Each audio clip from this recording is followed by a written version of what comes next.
yesterday. He was in the office Mm. and he said, I'll see you tomorrow night.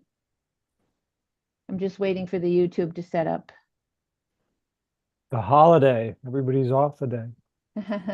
Could be. Could be. Okay, we are all set, Arnie. You can go ahead. Okay.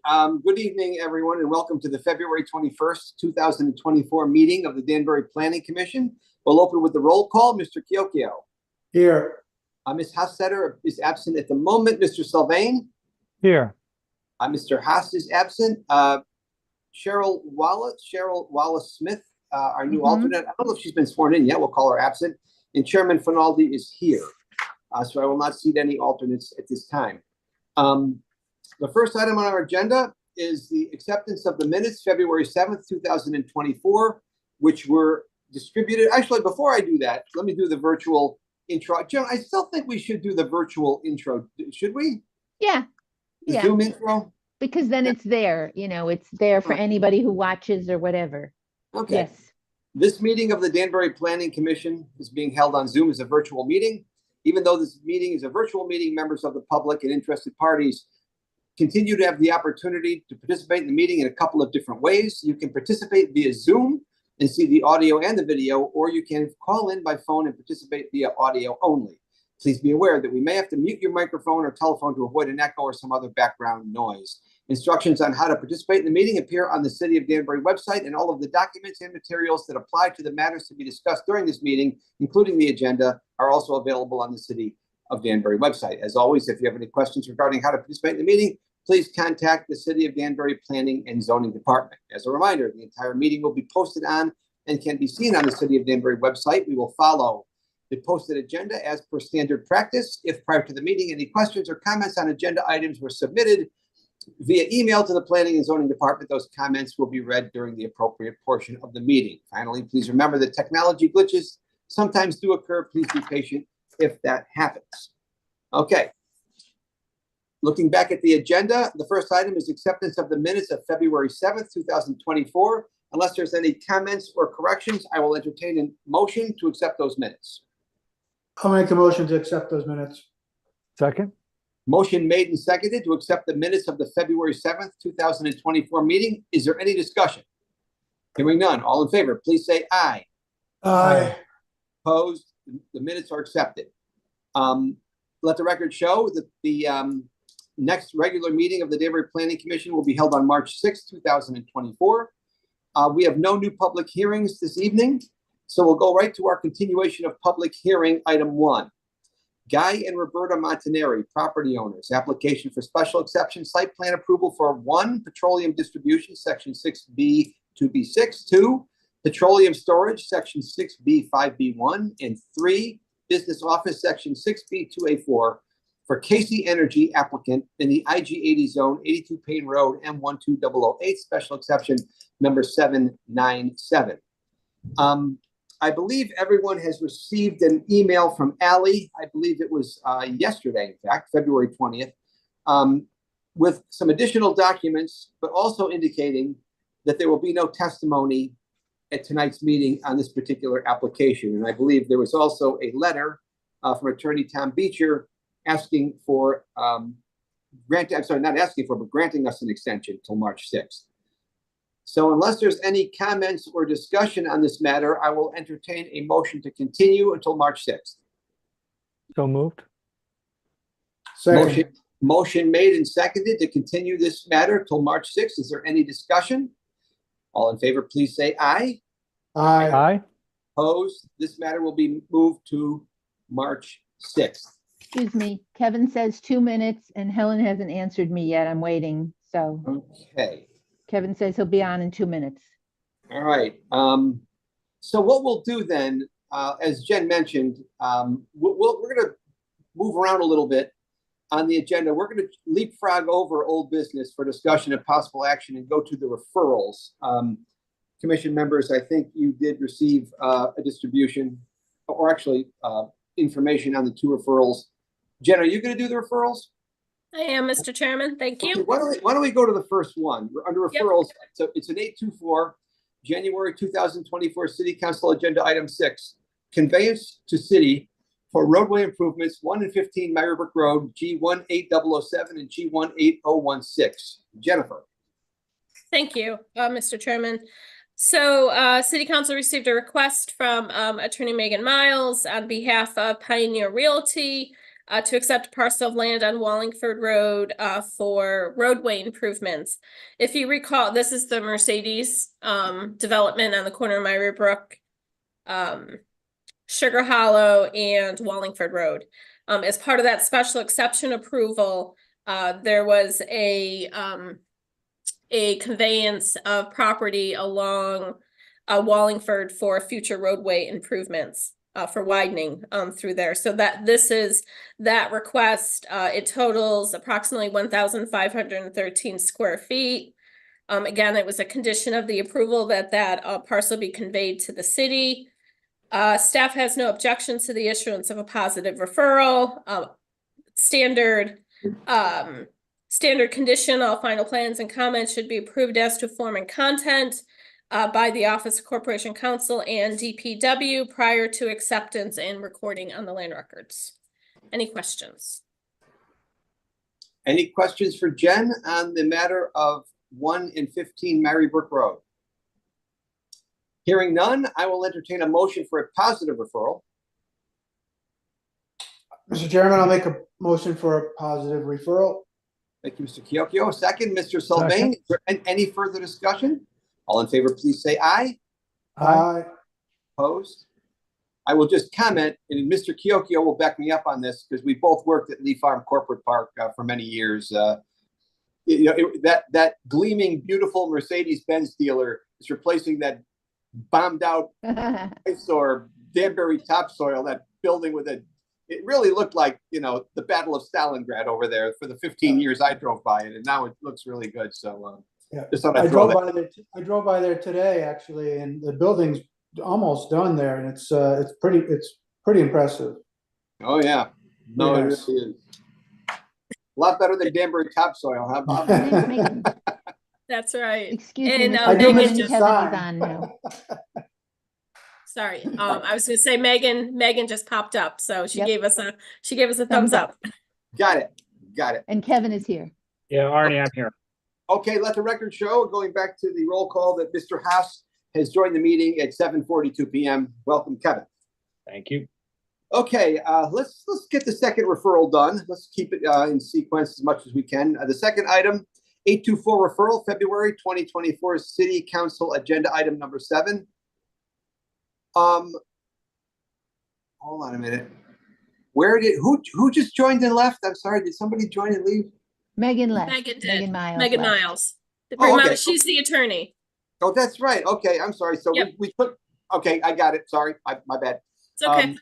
Item 2, 824 referral, February 2024 City Council Agenda Item number 7, request for water main extension 15 to 19 Bacchus Avenue, F17016-1. Jennifer. Mr. Chairman, City Council received a request from Attorney Ward Mizuko, agent for the property owner, for the extension of a municipal water main to serve the existing, this is the Danbury Square Mall where the old Barnes and Noble, the old Christmas tree shop. We recently, the department granted 2 approvals. One was a revised site plan for improvements related to a patio, and then we granted a waiver approval for a change in use for the Barnes and Noble space to a restaurant, Illicit Brewing. And part of that site plan review, they had reconfigured the parking area. The fire marshals had now wanted a hydrant closer to the Christmas tree shop to be able to fight fires on all sides. So as part of that, installation of the hydrant means that the water main has to be extended that much further to install the hydrant. So clearly it's within the water service area, and the city has no objection, provided that they comply with the necessary steps with Public Works and all plans and documents filed with Corporation Counsel prior to acceptance and recording by the city. So they're just Sorry. moving a hydrant closer to the building at the end of the day? Where- that's all- Yeah, they have to install a new hydrant to provide additional fire protection for the building. Wow. And you can't just install a hydrant, you have to extend the main Yes. to get to the hydrant. And this is just out of curiosity, this is because there's a restaurant brewery going in where the bookstore was. Correct. And as part of that site plan approval, they reconfigured the parking where there was once access along the front of the building that's now gone. So the hydrant provides that additional protection for them. Great, thank you. Any other questions for Jen? Go ahead, Bob. And so is there city water in all of those buildings? I Oh, thought there yeah. would. Okay, so is this being extended like from the street again as a separate line, or is it just extending from one of the lines that are already on the property? Correct. It extends from the existing water main that's on the property. So it stubs at likely at where the hydrant ends now, which I think is in one of the islands, and it just goes that much further and it puts it closer to, you know, when you're heading towards the Christmas tree shop and you take that corner, Yeah, it's right in that one island. So again, it's just providing additional Yeah, okay. protection for the building, but that water main already exists on site. You can't just, again, because we're taking it over, we take the easement and the appurtenances. So to do that, you have to request that extension with city council. okay. Any other questions for Jen? Hearing none, I will entertain a motion for a positive referral. I'll make a motion for a positive referral. Thank I'll you. second that motion. Second by Mr. Haas. Is there any further discussion? All in favor, please say aye. Aye. Opposed? This matter gets a positive referral. Okay, we're going to go back to old business for discussion and possible action. Item 1, Williams Main Street Partners LLC property owner, application for floodplain permit for proposed addition to existing multifamily dwelling in the CG20 zone, 7 Thorpe Street, H12244, special permit number 2303. Mr. Chairman, Yes, I'll need to recuse myself for this item. noted. Thank you. Thanks. Commission members, a draft resolution was distributed by Jennifer. Let's see what the date on it is, February 15th, 2024. Jen, you want to run us through this? I sure can, Mr. Chairman. Thank you. So you have a staff report dated February 15th. You see the floodplain permits for the commercial development, a multifamily industrial. In this case, it's a 3-family dwelling. And what we had to do, because 3-family dwellings are approved through a zoning permit. However, in this case, because they were doing work in the floodplain, you needed a floodplain permit, and you can't do a floodplain permit unless you have site plan approval.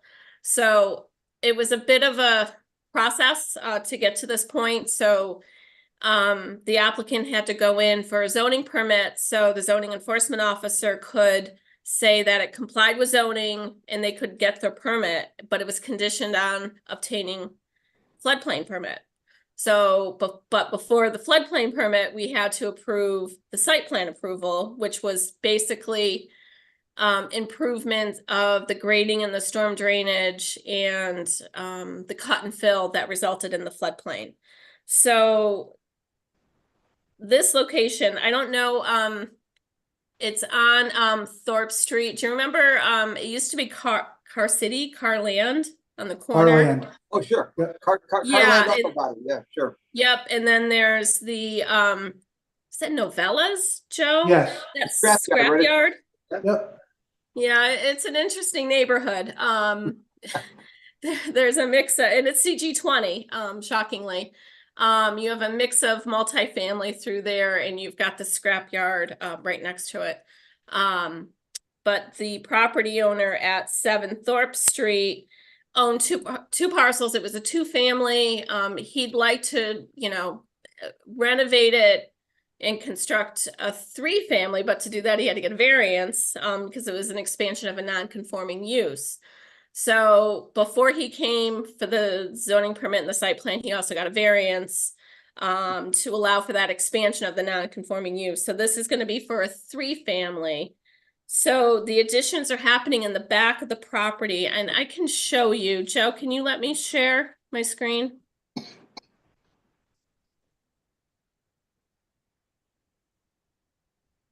muted and I'm talking. Just give me a second. Yep. Share screen, share screen. Oh, come on, I hit the wrong thing again. I'm sorry. Helen says she's joining, so she's had some problems this evening and come on, why isn't it doing it? Just hang on a second, Jen. Oh, here we go. Sorry. Okay, go ahead, Jen. I'm That's okay. sorry. Nope, that's okay. Thank you. So let's see if I can do this. Can you all see that? Yes, Yes. ma'am. All right, this is courtesy of Ally. She did this map for me. So can you see my mouse right Yes. here?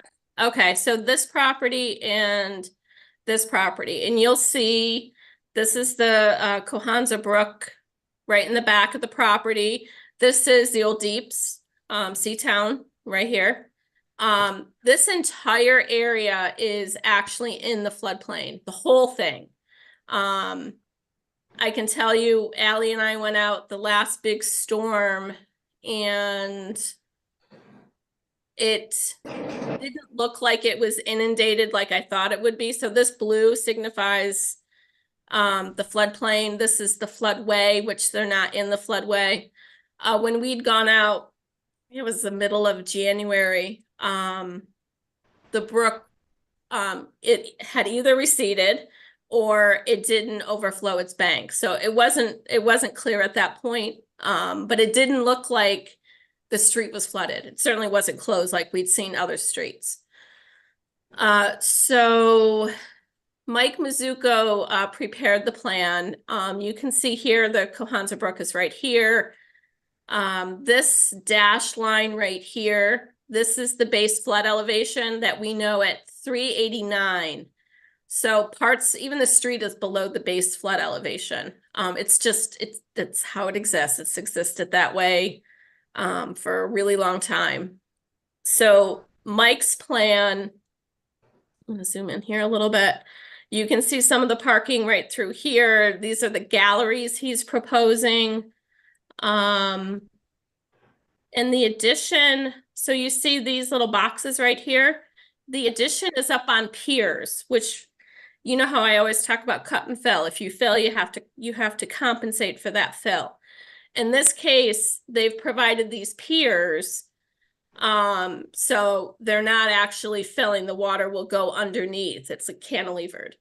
And then through the foundation walls, it's what they call smart vents. So the water, you see them more down in the south and along the shore. The water's able to pass through these smart vents. And again, you don't see that fill because the water can convey into that crawl space. So there's no living space, it's just crawl space. I don't know that I've ever seen this type of measure used. It's allowed. FEMA certainly encourages it. So in this case, there was the only fill that Mike had to compensate for were for those piers and for that the small area for the foundation. And that ended up totaling, 210. thank you. I almost got there. 210 cubic feet of floodplain storage. So to compensate for that, he's utilizing these galleries. I'm gonna zoom out. These galleries right here. This is the stormwater detention. There's a pipe right here. This is where a little riprap. So the water can go through this pipe, utilize some of this storage, and then once it gets to the point of getting to the elevation here, there's a open grate manhole where the water can go into those galleries as well. So the galleries are twofold. They're handling the roof leaders from the 25-year storm event, and they're also handling that additional storage for the floodplain. So he's actually, in essence, created a little bit more storage. But again, the storage that's available in the galleries is sufficient to compensate for that 210 cubic feet. So they comply with the floodplain regulations. We also sent it to the engineering department for review. That received sign off last week. So again, part of that process, site plan, you know, is the same as we do for any other development. We went through that process. So engineering signed off on it. So in accordance with section 7A5B8, the finished floor elevation is 390.5, which is half a foot above the base flood elevation. And he's allowed, because he's doing those flood vents, so he's allowed to be at that where typically we say a foot above, but because of that, he can be at that 389. I'm sorry, at the 390.5. Right. So I think with that, I've kind of gone through everything. If you have any questions, let me know. Lots of government red tape for a 3-family on Thorpe Street, huh, Jen? A little bit. I think he yeah, and he got hung up at ZBA a couple times, and he's trying to do the best he can with this 2-family and make it better. You know, I think ultimately he'll be able to improve the property, and hopefully that'll be the impetus to start seeing additional renovations along Thorpe Street. But it's tough. It's a CG20 zone, so you know, it's an interesting area. No, Thorpe Street is one of those ancient Danbury neighborhoods with an interesting variety of uses. You mentioned a few of them. Historically, it was an auto body shop across the street from a metal scrap yard next to a 3-family house. I mean, what are you going to do? It's just one of those old neighborhoods that's been that way. So, and it's in the floodplain, right? So that makes it 10 times more complicated anyway. Correct. And I'm trying to stop my screen. Sorry. Yeah, it just adds another layer of, you know, rightly so. I mean, we want to make sure you're not filling in the floodplain. I mean, based off of my review, we've seen filling through there for 100 years. And, you know, they're on the side, there's actually a wall on their side. So I think that helps with, it helps with the flooding, whereas on the other side, on the backside of Seatown, I think it just overflows its banks. Okay. But it's an old brook. They're old neighborhoods. So, you know, any improvement, you know, we want to balance that. And I think, you know, Mike Mizuko has certainly achieved that in this plan. And, you know, the property owner's been patient as, you know, we put him through his paces, trying to get this done. So I think it'll be a nice addition to Thorpe Street, for sure. Okay, any other questions? Go ahead, Bobby, I'm sorry. And I think I heard right. So this is just to make a 2-family house, a 3-family house? Yes. I mean, it seems like an awful lot of expense to do that. I hope he's getting a good rent there. Yeah. But again, in our defense, you know, it's in the floodplain. And again, we want to make sure, one, it complies with the floodplain regulations, and that for sure. They're building above the base flood, and they're not making the situation worse through there. So they're certainly not adding to it, and they're not making it worse. So I just can't believe all this work is worth it for him to do that, but God bless. Yeah. Good for him. I think he tried at the beginning, because again, it was CG20, you know, he'd wanted to do, I think he wanted to do like a small boutique hotel, and that didn't work because he couldn't get the parking, and then it involved more fill. It was a balancing act. And, you know, he finally, you know, went to the zoning enforcement officer and said, you know, what do you think of, you know, can I get a variance to expand it to a 3-family? And, you know, the ZBA said yes. And then he made a change. Then they said no. And then he went back and, you know, he went to ZBA 3 times, and then site plan. And, you know, I hope it's worth it for him, but I think it's going to be a nice development.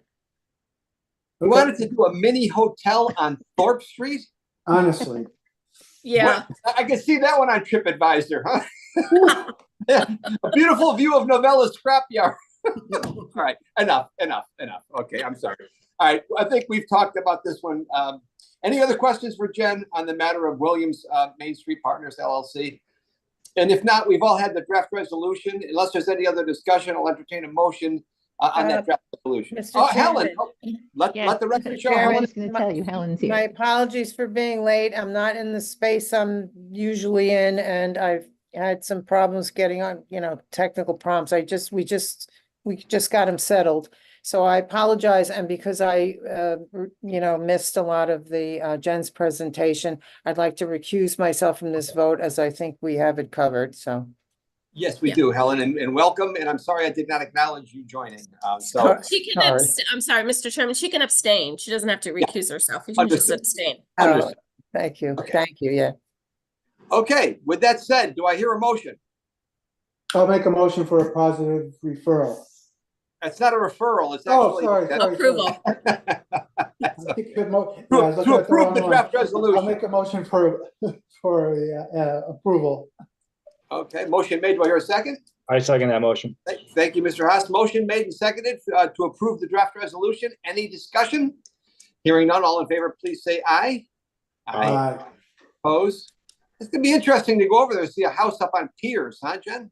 Yes, I've never seen it to this extent, and I've never seen the smart vents. So when it's under construction, The I'll smart talk vents to- are, the smart vents are common enough that like Rings End stocks them. We use them all the time. Lower per Yeah. down. I've never, again, 22 years I've been doing floodplain permits. We've never had one with a smart vent. So, we'll see if they get used more often. It certainly helps with fill, being able to compensate on those tight sites. Well, Mr. Chairman. Commission members, next time you're driving down North Street, take a quick detour down Thorpe and take a look. We'll see what it looks like. We all learned something over there. Okay. Mr. Thank you. Chairman, Perry Yes. has returned. Oh, welcome Terry back. has Mr. returned. Lemay. Thank Fair you. enough. Okay, we have covered referrals. We've covered old business. We're moving along. There's only one other item left on our agenda because we have nothing under new business or correspondence. Other matters for discussion and possible action. Item 1, request for 1-year extension on Pondview Estates Corner Pond Court, subdivision number 1401. Subdivision approval granted April 2nd, 2014. And there was a letter from Attorney Neil Marcus attached to the agenda. Jennifer, are you taking this one? I am, Mr. Chairman. Go right ahead. This has a long storied, it's been a long year. So if you recall last year, City Council, I think it was last year, City Council accepted the road. We went through all the motions. Maybe it was the year before. I've lost track at this point. Mr. Lucera, as part of the steps involved in turning a road over to the cities, you have to turn the deed over as well. So we own the city, we have rights to it. Once City Council approved that request, Mr. Lucera was not able to produce the deed and all the documents that go with it, the affidavit. And so he's in a legal battle right now to get those rights. So we're patiently waiting for him. The city continues to maintain the road. We are being reimbursed for those costs to maintain the road. And while he's going through that court process, we received a replacement letter of credit with the same terms, just a different date. That puts us to next April. I think it's March 30th. I'm sorry. The letter of credit expires 2025. Part of that is also the extension of the subdivision. And if you remember, because we had a bunch of them last year, the Connecticut General Statutes changed, which timelines have been pushed out. So instead of the standard 10 years, you get the 5 and 5, you get a total of 14 years. So in this case, he's used 10, he gets 4 more. So he's utilizing that extra time that's now availed to him. So that means he'll have 3 years left out of that extension. So Our expectation is he'll get through the court process and he'll be able to turn those documents over to us, and we'll have we'll own the road. Clear title. We'll have clear title to the road. But again, we wanted to give him the opportunity to go through that process, as opposed to what would be needed to take control of that road. So this is a much better alternative for us. And again, we've got the letter of credit. He's reimbursing us for the cost of the road, and the statutes allow us that extra year. So, you know, the city is, you know, speaking with Corporation Council, the city is, I can't think of the word I want to say. We're satisfied with this process. Okay, and hopefully, Jen, it sounds like it's a little bit gunked up in court. A year, it'll be settled. So it'll be the end of this one, hopefully. Yes, we're crossing our fingers. And in the meantime, they have the letter of credit and they're paying to maintain the road, which is important. Correct. That's correct. And again, this is just to extend the subdivision one more year. Questions for Jennifer on this one? Kind of a little bit odd, but it's hopefully coming to a close. If there are no other questions for Jennifer, I'll entertain a motion to approve the 1-year extension on Pondview Estates. Anyone have any? Mr. Chairman, I'll make a motion for approval of the Okay. extension. Mr. Kyokyo with the, and then I think it was Helen seconded it, the motion. Is there any further discussion? Hearing none, all in favor, please say aye. Aye. Opposed? Okay, the matter of Pondview Estates is approved for a 1-year extension. There's some items there for reference only, commission members, you can take a look at. Other than that, oh yeah, they did, Joanne did distribute the updated list of commission members and their contact information if you need that. And other than that, I think that's it. Jennifer, am I forgetting anything? No, you are not. Good. With that said, I'll entertain a motion to adjourn. I'll second it. Mr. Haas, I'll make the motion. Mr. Haas made the motion. Do we have a second? I'll second. And Mr. Fiocchio, second. Any discussion? Hearing none, all in favor, please say aye. Aye. Opposed? At 8:07, the meeting is adjourned. Thanks, everybody. Thank you. Thank you. Right. Very Thank you, nice. everyone. Good night. Good night. Oh, don't forget, come to Sharon's retirement